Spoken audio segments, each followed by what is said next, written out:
everybody, I am back today with a card making video for a cherry on top.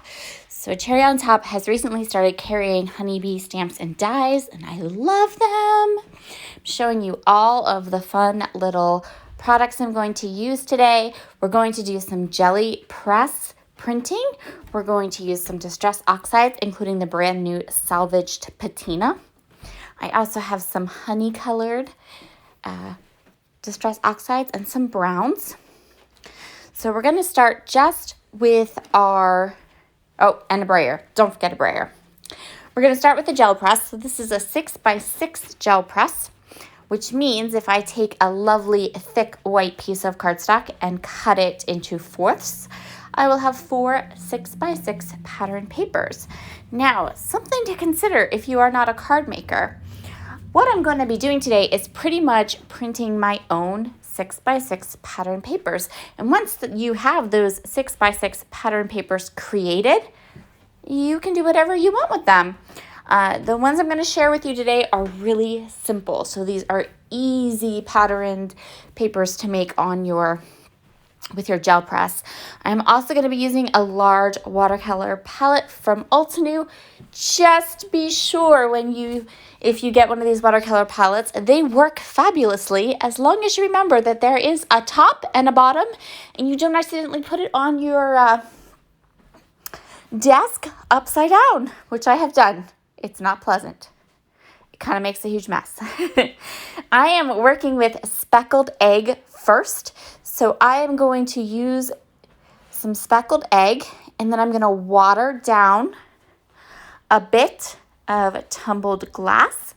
I'm going to take this fabulous fan brush and just add some splatters to my paper. So you can see this is super easy. Filled the brayer with speckled egg, splattered some tumbled glass, and I use my brayer and roll over the gel press. You don't have to. I just think you get better results. And one of our pattern papers is done. Okay, next pattern paper. I want this one to be a bit darker. So instead of using speckled egg, I'm going to use the new salvaged patina. If you haven't tried salvaged patina yet, this is the newest color in distress, and it's beautiful. So I'm just getting any extra ink off of my brayer, just using a piece of scratch paper. I'm going to ink this up really liberally. So I'm putting a lot of ink on this because I want this particular background to be nice and dark, and it will be. So I'm giving it a really nice thick-ish kind of layer of this salvaged patina. And then I'm using this little kind of sponge, and I'm going to go ahead and add a little more. I just sponged some more of that salvaged patina on top. Now I'm putting a little bit of that salvaged patina on my watercolor palette, mixing it with the tumbled glass distress oxide and giving it a nice splatter. So we have lots of gorgeous, gorgeous color on this one. Same thing, place your 6x6 paper down. I roll it on with a brayer. And you know what that means? If you pull this off and you don't like it, you have this cool textured paper on the back that you can use. So it's a win-win. I'm going to pull this up, and you're going to see how beautiful it looks. So these are really like tone-on-tone textured papers we're making. These are like the easiest kind of gel press patterns to make, and they look amazing. Now I'm going to put away my distress oxides because we are going to do some ink blending. Oh wait, no we're not. I forgot to do the honey one. So next up, I'm using a wild honey and fossilized amber. Same thing, I'm just going to clean off my brayer and start over. I also went ahead and added a mat underneath my gel press so that I can use the mat to do my splatter. So I'm starting with a wild honey, which is going to be perfect for our finished card. I've noticed a big trend in the scrapbooking industry, both scrapbooking and card making. Right now for spring, it seems like bees and honey pots are really trendy right now. They have shown up in a ton of spring lines. And that makes my heart super happy because they're some of my very favorite things. So I have my color all down. Now I'm just splattering with water. So I'm not splattering with any kind of extra color, just water. And now I'm going to use my brayer and go over. This turned out so good. Ta-da! Look how beautiful that is. Love that. I'm going to set these all aside so that they can dry thoroughly. And now I'm going to go ahead and I'm going to ink these entire panels of cardstock. So I took one of my fourth 6x6 paper, cut it in half. I am inking one of those 3x6 panels with Vintage Photo Distress Oxide ink, and I'm going to completely cover that whole piece of paper. And then I'm going to take that second 3x6 inch panel and I'm going to ink it completely with Rusty Hinge. So this is the Rusty Hinge. Now, if you are a scrapbooker and not a card maker, you can still make these adorable honey pots I'm going to make and just put them on a scrapbook layout because they would be so cute. You can also go ahead and use your gel press for that fourth 6x6 sheet of paper. And then you can create your own colors and your own designs. I am adding some fossilized amber over top of my Rusty Hinge because I want this color to be that warm honey color. Next step is to die cut all those beautiful jelly press and inked papers that we made so we can create our card.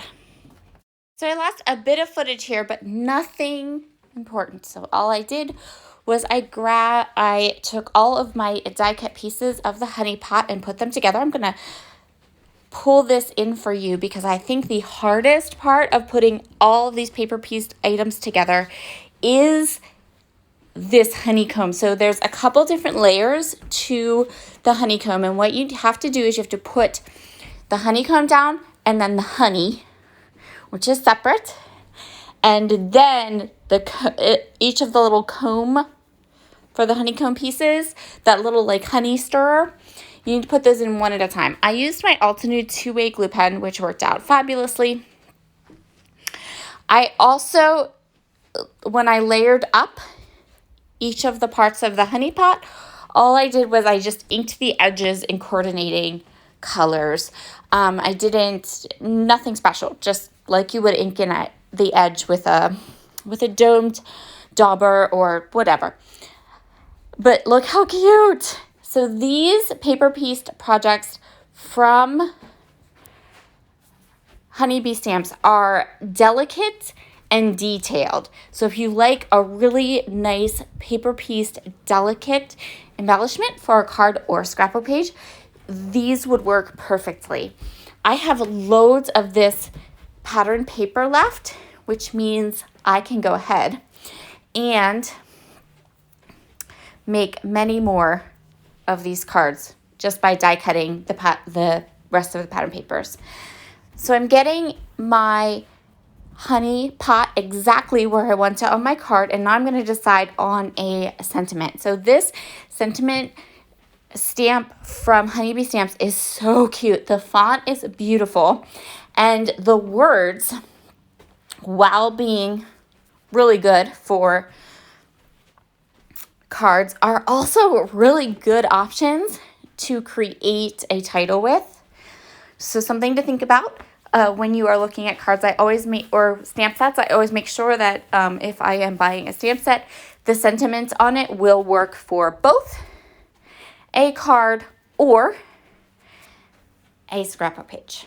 I'm going to go ahead and stamp my sentiment using a Catherine Pooler color.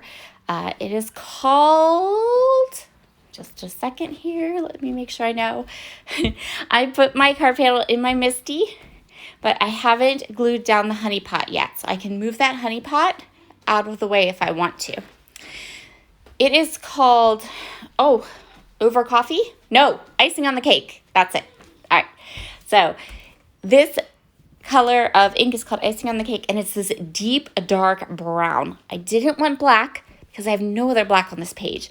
I have on this card, I have a definite color vibe going on with this card, right? And I didn't want to have a stark black. So this makes my sentiment on my card super easy to read, but it also is not as glaring as black. And there it is. How adorable. Love, love how this card turned out. That's why in yesterday's video, I was like, you have to come and see the card because I was so happy with this.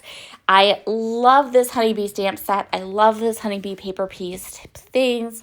They're so cute. I saw last night that a lot of the stamping websites actually have this out of stock, but it is still in stock over to Cherry on Top. So be sure to grab one. They're so cute, especially if bees and honey are your thing. So I am just placing this stitched card panel I die cut onto my card base, and having that a white border around the edge adds so much to this card. Grabbing my Big Mama roll of foam tape, and I'm going to pop my jar up onto some of that foam tape. And then I really want to just pop up the bottom part of the honey stirrer.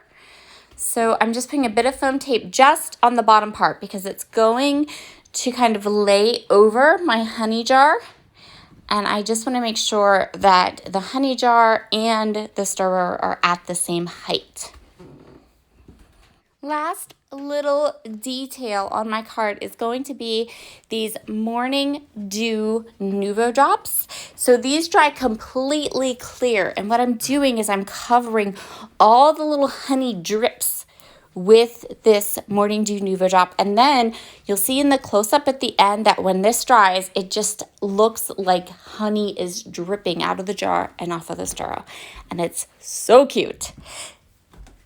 Thank you so much for joining me today. I would love to hear what you think about this fun honey jar. It's adorable. I cannot wait to make a scrapbook layout with this same die set.